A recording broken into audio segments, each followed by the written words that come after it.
Okay, we're going when you are.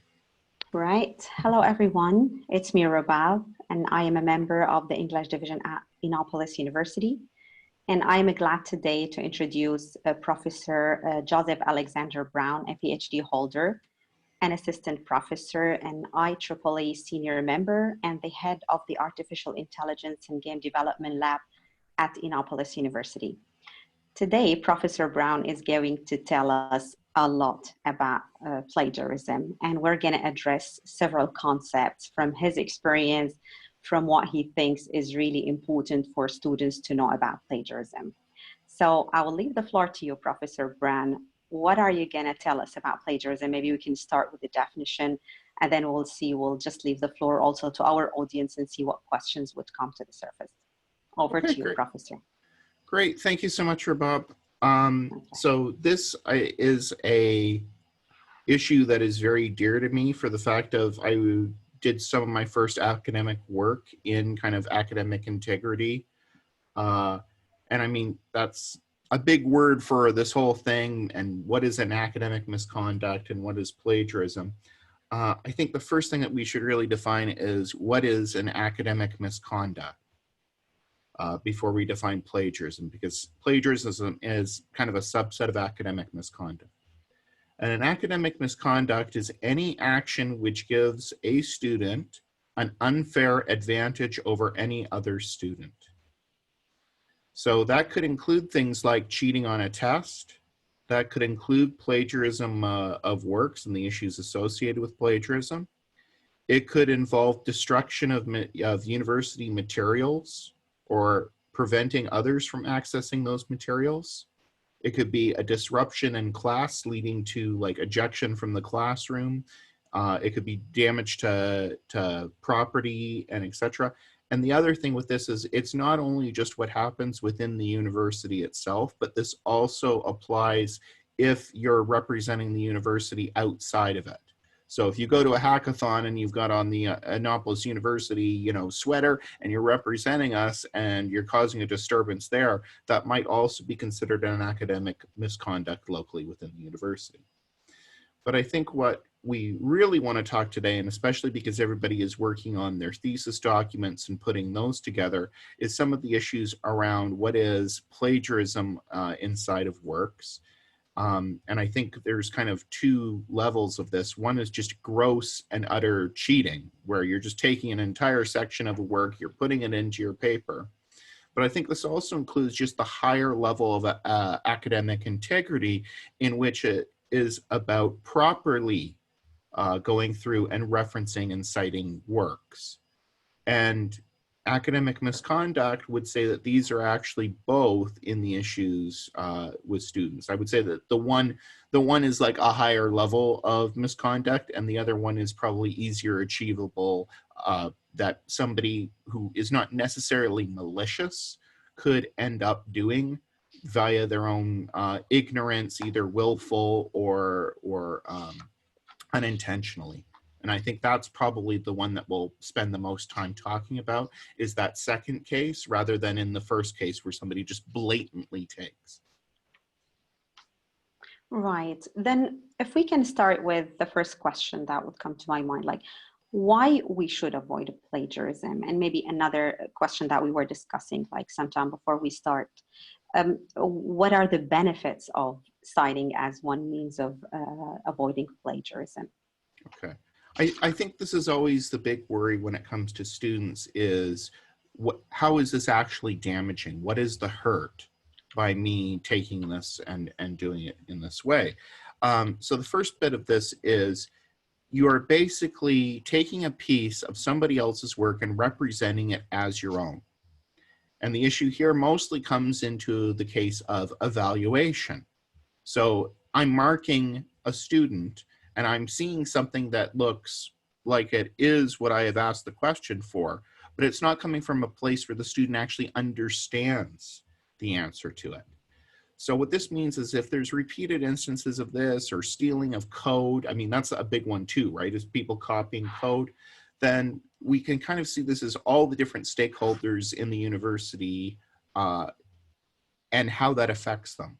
So if we first look at, okay, so you're going to get a degree, if you go out and get a job with that degree and you don't have the knowledge that backs up that degree, if you cheated your way through, then great, your employer might find out about, your lack of skills in that area. And so that reflects poorly upon the degree itself and anyone that holds it and the university itself. And that could damage your career prospects. There's multiple different instances where people in high paying positions and politicians and engineers, where they're discovered to have plagiarized pieces of their final theses. And this has led to resignations and calls for resignations and people losing jobs, all sorts of issues inside of there. So we don't want to have that kind of visibility. I think this also gets back into then, well, how does this harm then the institution? Well, if we're constantly seeing these sorts of instances, then what happens is your degree is worth less. It makes it harder for somebody else to go out and get a job with that degree. It hurts myself as a professor because I'm now no longer being able to adequately evaluate students fairly.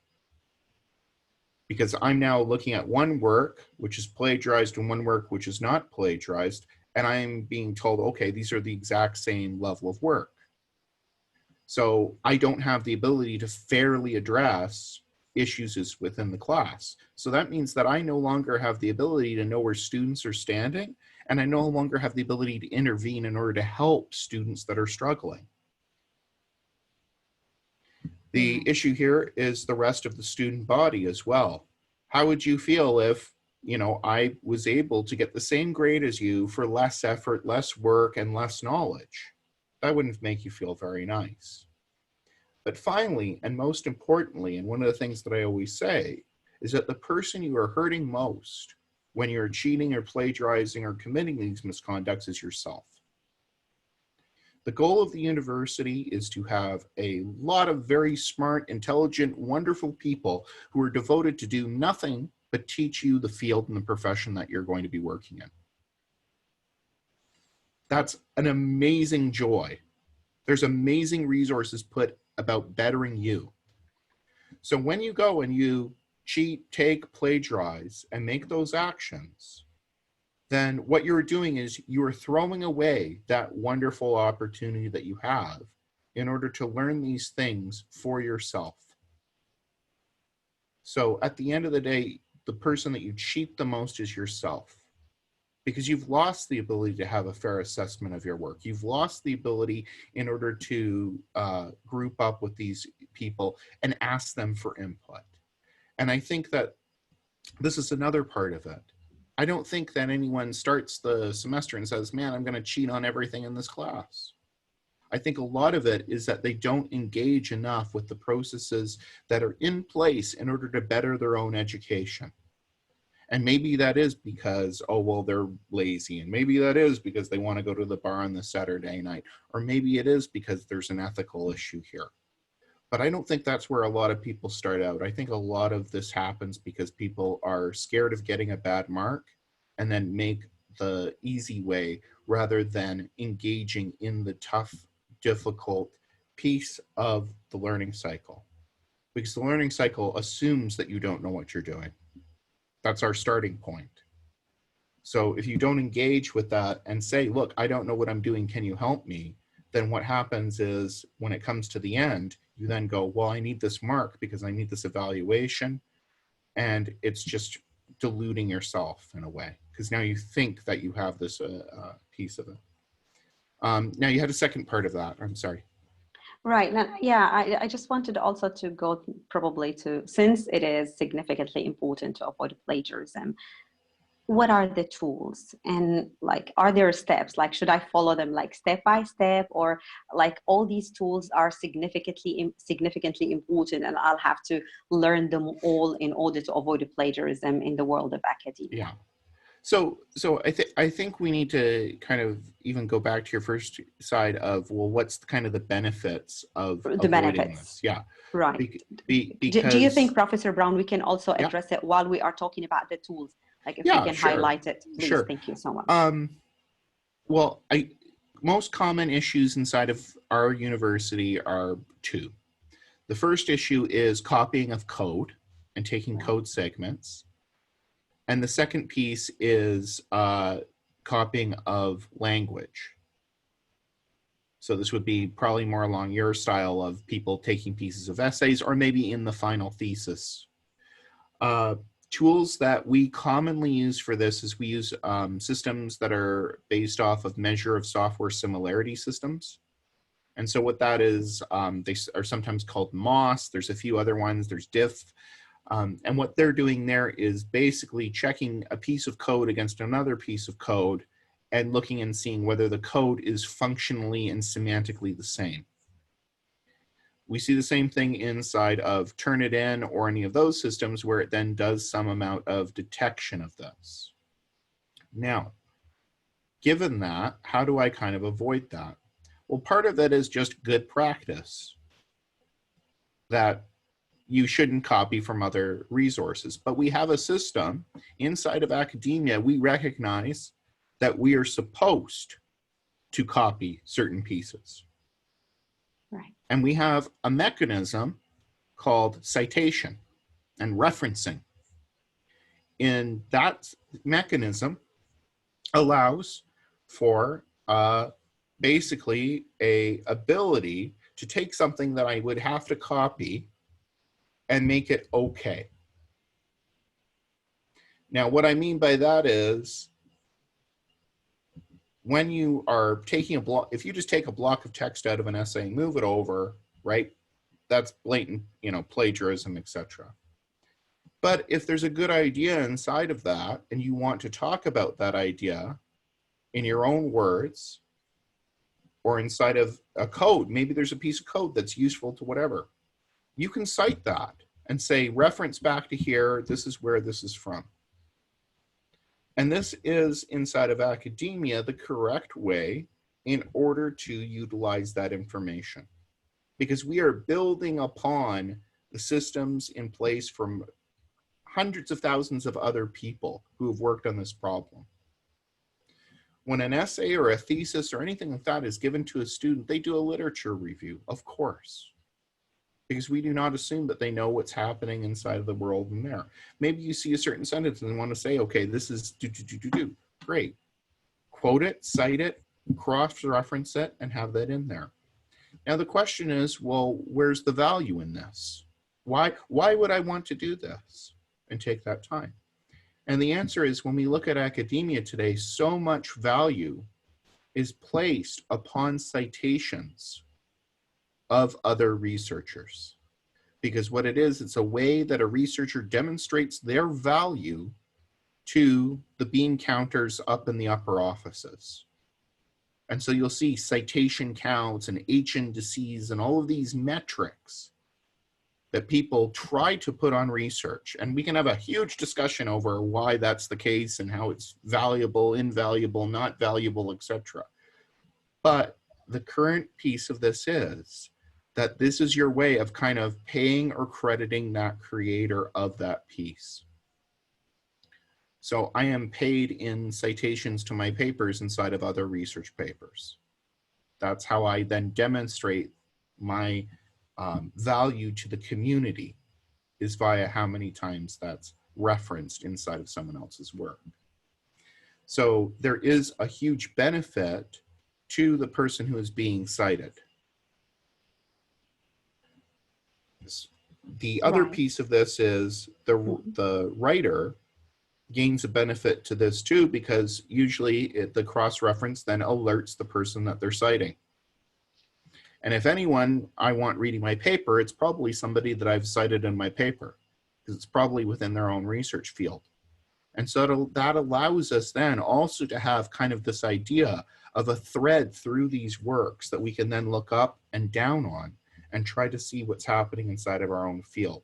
And with how many research articles and how much is being produced every year, this is one of the ways to do it. Right. Then Professor Brown, usually students, they have, in order to avoid plagiarism, they have to follow these strategies. Like they will need to know how to paraphrase, how to summarize, and how to even cite.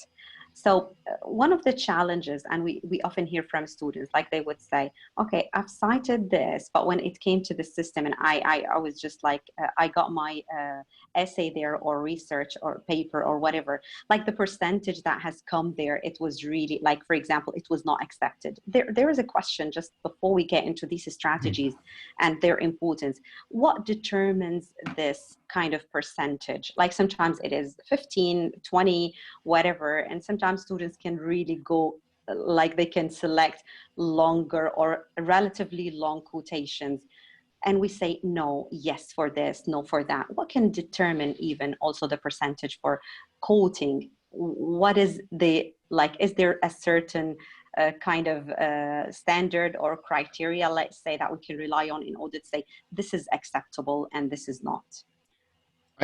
Again, this really boils down in kind of the relative issues of this question. So Turnitin and in fact Moss and all of those will give us basically a percentage match. Now, the percentage match in this case is very clearly kind of having to do with how many words have been taken. However, and this is something that I think everyone should be aware of, plagiarism is not necessarily I take this many words or this much percentage of my thing is in some way taken. It is having to do with kind of the essence of the document in question and how much of that essence is your own thought and how much is that of the thought of others. So I could have an essay in which I maybe take only 3-4 sentences from another thing, and I don't reference them, and I don't cite them, and I don't do anything to credit those authors, and I just copy and paste those 3-4 sentences in, and that's plagiarism. Even if it's a 1,000-word document, you've taken a very small piece of that, but you've not followed the proper procedures and rules on that segment. Conversely, I could have an essay in which, 30% of it is quotes and passages and etc., because maybe they're very long and it's very important that I quote the entire Shakespeare poem in order to talk about the Shakespeare poem. So that might be allowed. And it's really dependent upon the instructor to kind of set those expectations with the class as to where that would be. So the percentage match is a guidance. It's not necessarily a, like if we want to put a line on it, I'd be very hesitant to do that because it really depends upon the document. Now, if you are properly paraphrasing, then there should be no percentage match in that segment for the most part. If there's a percentage match in that segment, then what you should be doing is quoting rather than paraphrasing and drawing it out. In terms of code, this also becomes rather important because I may say to my class, okay, you have to implement this algorithm. And then they just copy and paste a small segment into their document, into their code. But if that's the main algorithm that I am expecting you to write, then that to me is cheating because you've subverted what the assignment is trying to show. Whereas maybe it could be a large segment and it's having to do with input output and I'm having you write a genetic algorithm. So I think one of the issues here is that students need to understand when they are citing those areas or are doing those things, what is the role of the assignment? What is it trying to prove, especially in computer science? What areas of code do I want you to produce and what areas are just there because they have to be there to make the thing run? When it comes to writing, we can kind of see this very similar. I would probably cite, the primary source document quite a bit. But if I'm stealing other people's arguments out about that, an analysis about that, that's where I might be more worried in an English essay. And I know that's very wibbly wobbly, but that's kind of the state of it, is that there needs to be some sort of discussion. And if you're worried about that, then it is up to the individual professor or instructor to kind of set those lines and inform what they deem as acceptable. Right. Professor Brown, you've mentioned the students need to properly or appropriately paraphrase. How? What are some of the tips you would give them? Because I just think even sometimes we just ask students to avoid repeating some words from the original text. And sometimes the students would say, but that was very important, I couldn't do without it. So what are your tips? What is your piece of advice for students? I would say this. If Yeah. you're taking a piece from the other document and then editing words in it, that's quotation. Just quote it. Paraphrasing is when you're taking the document in question and you are summarizing a section of it in your own words. So I'm trying to think of what would be a good segment to talk about where it's kind of a culturally okay. We all know Little Red Riding Hood. I think that can be explained, right? Right. Okay. So Little Red Riding Hood, I could get a book of Little Red Riding Hood. And if I wanted to paraphrase Little Red Riding Hood, it would be, girl lost in the forest comes upon a wolf who takes on the form of her grandmother when she arrives, and, you know, on that goes. That would be like a paraphrasing. It's more of a summary of what's happening in that section. If I said, then Little Red Riding Hood said, oh, grandma, what big ears you have. Oh, grandma, do. That would be a quote, because I'm taking a piece of the story and moving it over. If I said, Little Red Riding Hood evaluated her grandmother in regards to what she looked like and found that it probably was the wolf, that would be a paraphrasing. That would be something that I would need to reference and say that the document has that. The document, this is what the document says. But I'm not saying something from the document. If I'm reading a review article and it says, we found a 59% probability of blah, blah, blah, blah, blah. Okay, I can cite that and just put quotes around it. Or I could say the authors found a high level of this to the point of 90%. So it really is having to do with, if you're just taking a piece of the document and you're copying it directly in and then changing some words, that to me is not paraphrasing. And that is how people get into real trouble inside of the Turnitin systems, because they don't edit enough words that the Turnitin system sees it as inappropriate. And so now when I look at that as a professor and I don't see, you know, quotes around it, I go, well, that's not right. That should be quoted if they're taking those words and editing 3-4 words. Just quote it. You're taking that segment in anyways, quote it. But paraphrasing and summarization, it's a skill where you have to take the document and somehow distill it into what is the important point that you're getting at. Right. And Professor Brown, in terms of like paraphrasing, there is this issue of like the words in a row. And sometimes we just say to students, like, you've got 3, 4 words, 5 words in a row. And against that, there is the concept of the shared language. So students are allowed to copy these words as they are because they can have no other synonyms, for instance, or they cannot really paraphrase them. Again, is there any kind of like percentage or number of these words in there? But again, I think we're really arguing down to like the fine details in which, if they don't have any other words, quote it.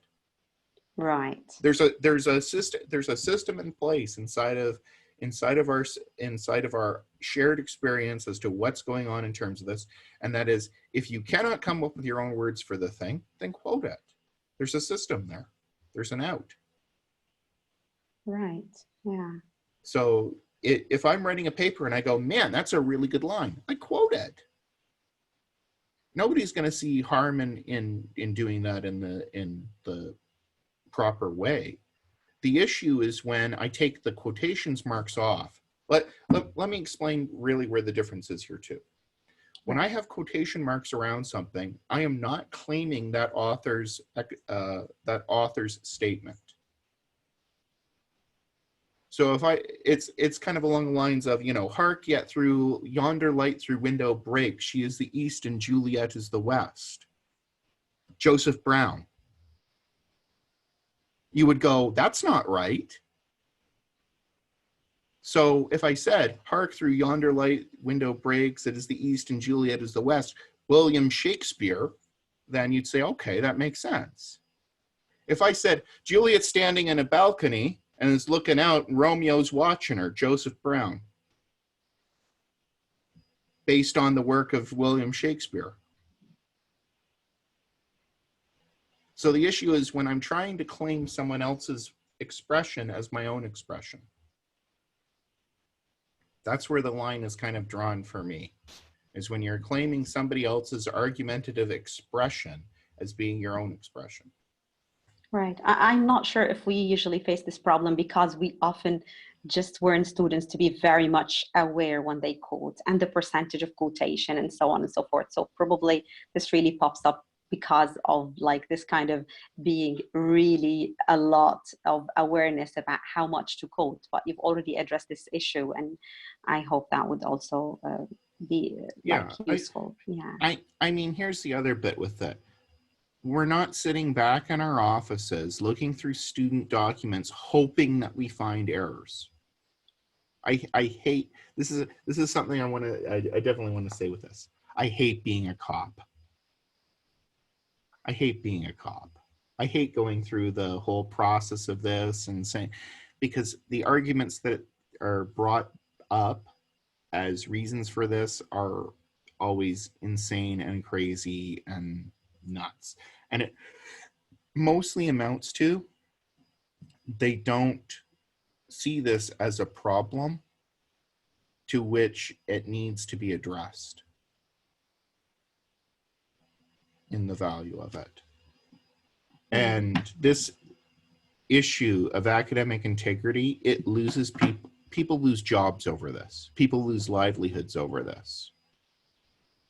In my own research work, if I am accused of this and have issues with the IEEE, I can be banned from publishing inside of those systems. And if I'm banned from publishing, that's equivalent to I can't have a job anymore in academia.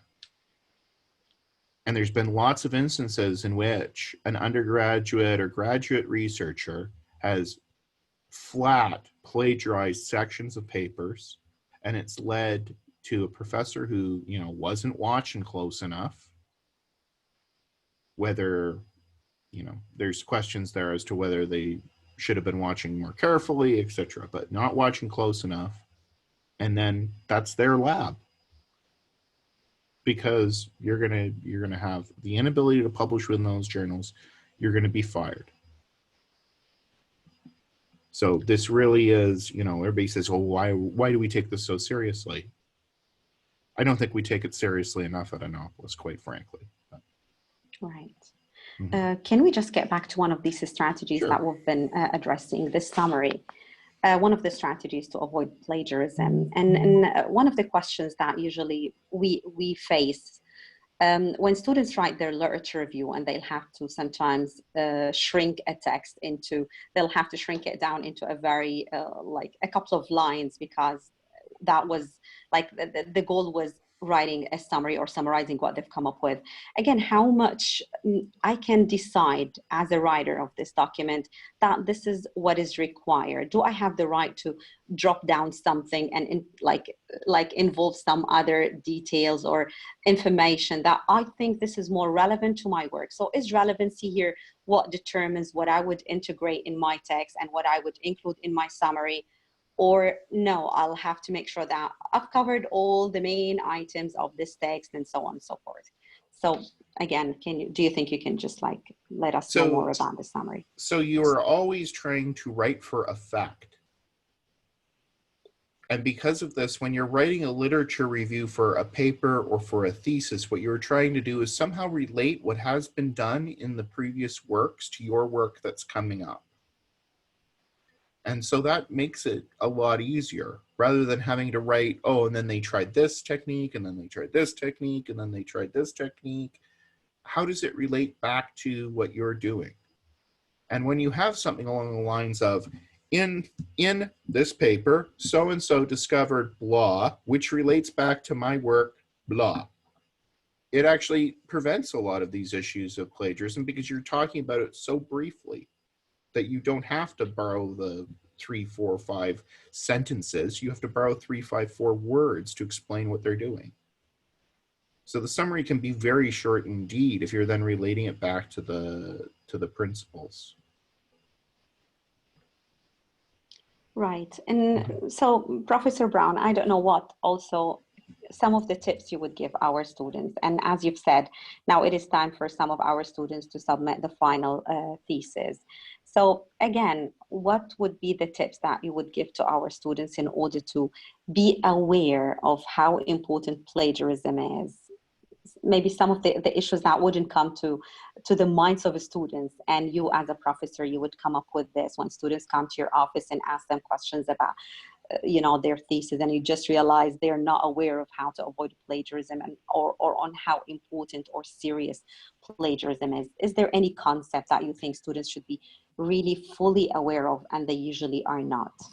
So the biggest thing is, if you have a supervisor on this, ask them if you're doing a certain thing, whether it's within the bounds of the academic integrity or not. 2 would be to look and see what referencing are you using? How do you reference, and make sure that the references are correct and accurate. One of the things I hate to see all the time is I'll look back at the references and they'll be very sloppily formatted. They won't have the name of the person that wrote the thing, where the thing is, what journal it's from, or it'll be referenced to like archive instead of where it was actually published. 3rd, Annapolis allows you to look at your Turnitin report. Utilize that resource. See why is it highlighting that section.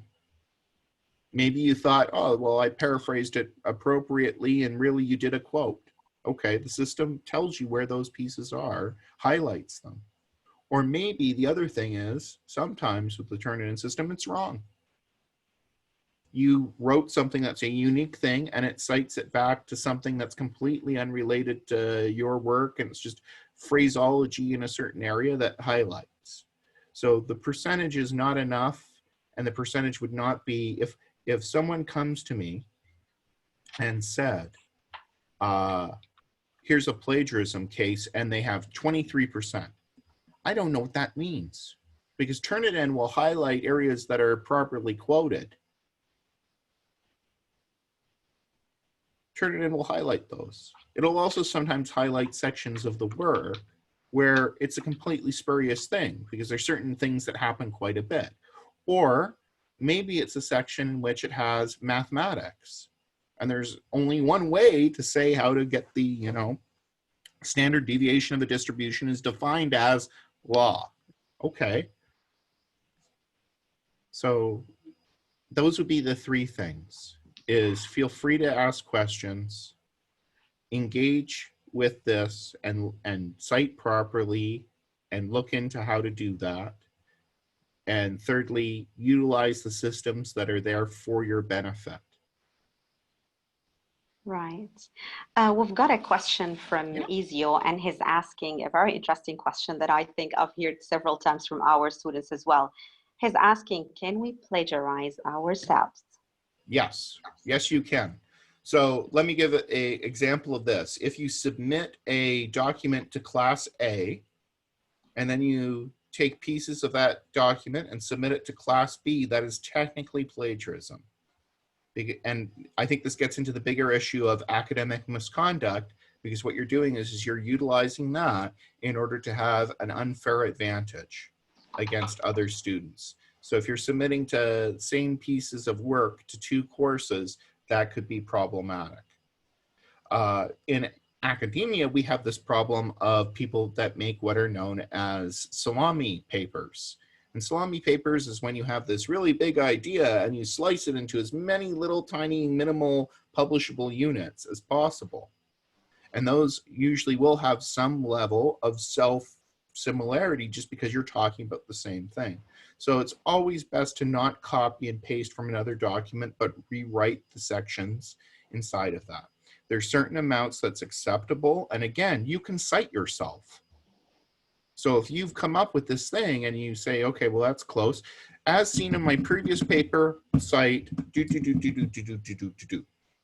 that's acceptable. Is it bad from maybe some of the other standpoints? But I mean, you know, that's questionable. But I think mostly it's in order to just make sure that everybody has the same amount of effort put towards this piece. Much like, you know, you don't want a student handing in the same work to 3 different classes and getting the same grade as somebody who hands in 3 different works to 3 different classes and had to put individual effort into each of them. Right. Okay. Another question also from Ezios, he's asking, like, is copying or just like when we copy something from open source, is it considered plagiarism if something already allows for that? Yes. Yes. Open source is a question about copyright. It's not a question about citation and plagiarism. So while copyright is very close, this just means they won't sue you if you use it for taking that piece of code and utilizing it somewhere else. They don't have a copyright claim against you. But the author should still be credited with that piece. And in fact, what you'll see with a lot of these copyright licenses is that they also have attribution requirements.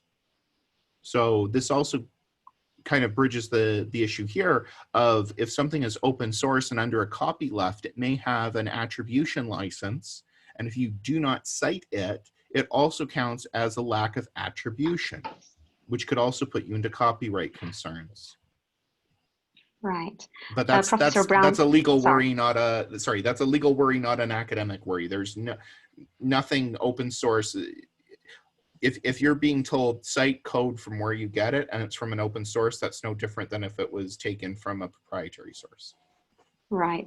I just want to say, Ezios, just getting back to the first question he asked about, you know, copying from yourself, is it considered plagiarism or not? So he's asking why it is considered plagiarism, because plagiarism is passing someone else's work as your own. So he's saying why copying your own work is considered then plagiarism in this sense.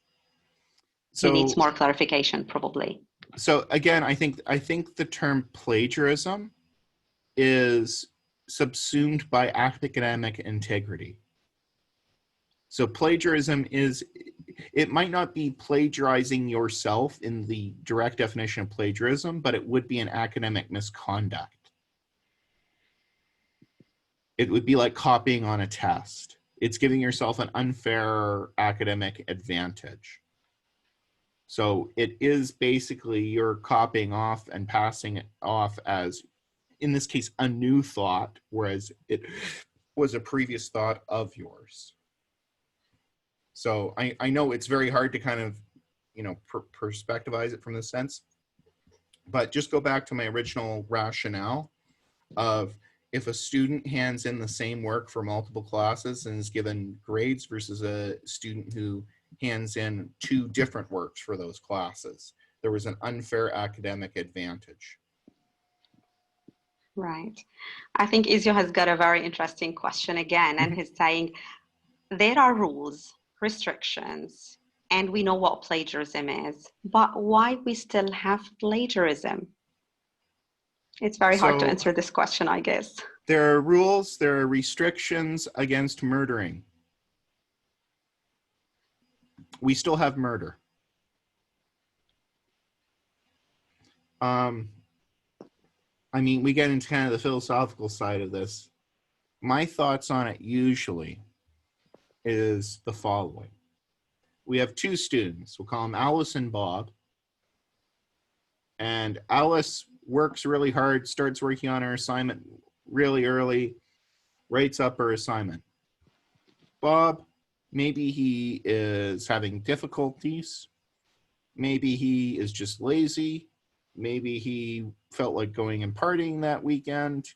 Maybe he had too much work and other assignments, or he's not able to carry it through. Bob, for some reason, doesn't get it done till near the end. And Bob doesn't rely on going to the TAs or to the professor or whatever. He goes to Alice because Alice is a nice person. And he says, Alice, I haven't really understood this thing. Can I look at your work? And then what happens is Alice, being a nice person, hands Bob her work. And what does Bob do? Submits it. Right? Thinking that he's not going to get caught, nothing's going to happen, and etc. So I don't think that this is like, you know, a worldly sin where they will be cast into hell for all eternity for doing it. I think this is more of just, you know, could be whatever reason, but then people get desperate and they want a grade, right? Everybody wants to get an A. Nobody wants to take a fail grade or whatever, and they're all worried about it. But instead of fixing that situation in a healthy way and come to the professor and say, look, I messed up. Can I get some extra time? Or look, I'm not understanding this. Can you take the time to help me? Or even going to Alice and saying, look, Alice, I don't understand the concepts here. Can you show me the concepts rather than handing me your entire work? You know, this semester, I have seen people who have stolen GitHub data off of someone, where a student posted their GitHub up and had their code and somebody's gone in and just stole it. I've seen students that, you know, it's their girlfriend, boyfriend, you know, friend, whatever, who have said, oh yeah, we just do the assignments together and we didn't think that there was a problem, you know. So I think there's lots of ways that people try to justify to themselves what the issue is here and make it right, even though it's not. And I can go into a room, and I've been going into rooms for decades and saying, I will help you, rather than see me at the end of the class as a cop. And I wish, after all of those times that I gone into those classrooms, that more people said, you know what, Dr. Brown, I have the integrity and the worry about this. Can you just check this out? Or come and see, can I come and see you? Then come and see me at the end of the semester, who get a 0 on a course assignment and then go, well, I didn't know it was wrong. I didn't know it was bad. You didn't tell me it was bad. That's the one I love. I didn't tell them. You know, I had one of those instances just recently go up to the dean in which I supposedly had not told them that cheating was wrong, that copying someone else's work was wrong, and what an academic misconduct was. So I went back and I looked at it. In my course, I have 4 written instances before that exam of what it is, how you can prevent it, and why it harms people, and 2 verbal warnings for that exam. I have 1 in my syllabus. I have 1 in my first week of slides. I had another email that I sent out to the students before the exam explaining that excuses like, I don't know what's wrong and I didn't know what I was doing will not be accepted. And another one at the actual exam time. And since it was on my first week slides, I said it in the first week. And since the exam's online, I did a talk beforehand and I said it was wrong then. And a student is saying that I have not informed them. So I'm tired of this sort of excuse that we haven't told, we don't know. If you've got a problem with any of this, if you don't know how to cite, if you don't know how to do that, great. My office door is open. My Zoom's open. My office is 471. My email is j.brown@annapolis.ru. I will look at it because I would rather that I take the time and the minimal amount of time that it requires in order to discuss through a problem like this than the huge amounts of time it takes to argue with someone over, I didn't tell you that it was wrong 4 times. Right.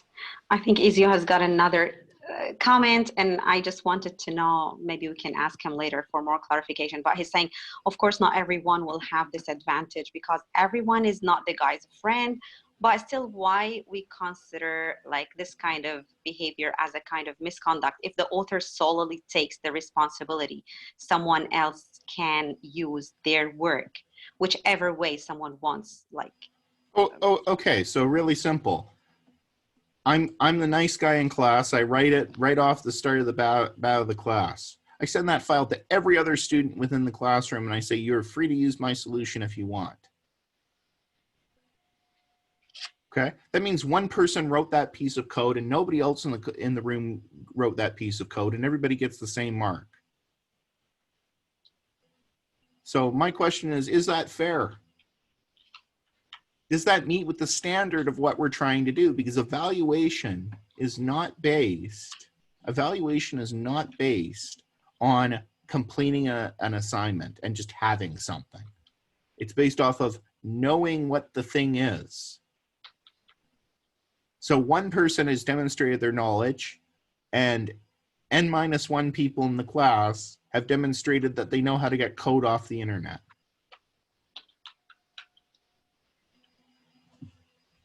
So it really doesn't matter. And in fact, the person who handed that other person of the code is also just as in trouble as the person who took the code.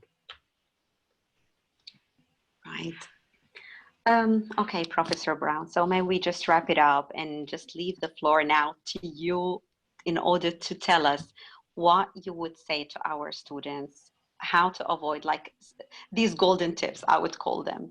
How would you, like, what would you advise our students in order to be on the safe side? Some of the most important tips that you would provide us with, please. So we are a body of professionals. Your student professionals is what you are, especially inside of computer science. Your student professionals. We have to have a level of integrity, and we have to have a level of commitment to one another in order to ensure that we understand what that level of integrity expects and demands of us. So that demands not just adequate knowledge within our own field, it also demands that we have the integrity in order to respect others within our field and to do things in an appropriate way as academics, as students, as learners, as teachers. So I would say, don't disrespect the process by selling yourself short and making actions that are not fair to your own evaluation.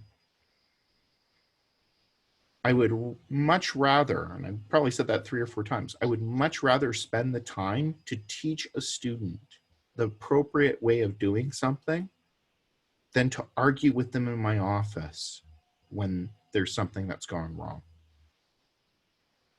I would much rather spend that time.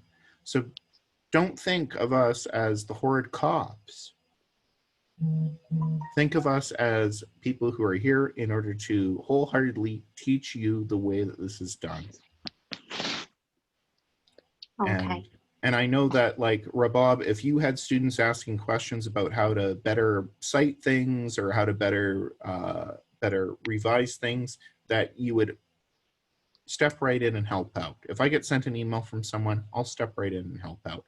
All of us are dedicated towards this, because I want to know when I give someone an A in my class that they deserve that mark 100%. In fact, I want to know that when I give someone a C in my course that they deserve that mark, that they did the work for that C or they did the work for that B. Because I know it's hard. There's a lot of people where, you know what, that's the level inside of English that they're going to be able to hit. Okay, I respect that. But I would rather that someone honestly has a C than dishonestly has an A. And I think students need to understand that these marks and evaluations are not here because we hate you and we want to destroy your scholarship, or we want to, it's in order for you to know where you're at and better yourself from that point. That's the issue with this. And so if you're dishonestly making those actions, then I don't know what to say, because you're hurting yourself. Right. Thank you so much, Professor Brown, for this valuable talk. I am sure it's very useful and beneficial for our students. Thank you Yeah. so much, And and looking thank forward to you. meeting you later. Yes, back in person at some point. Yes, thank you so much, and Okay. thanks to our audience as well. Thank you, Thank you. everybody. Bye-bye. Bye. Take care.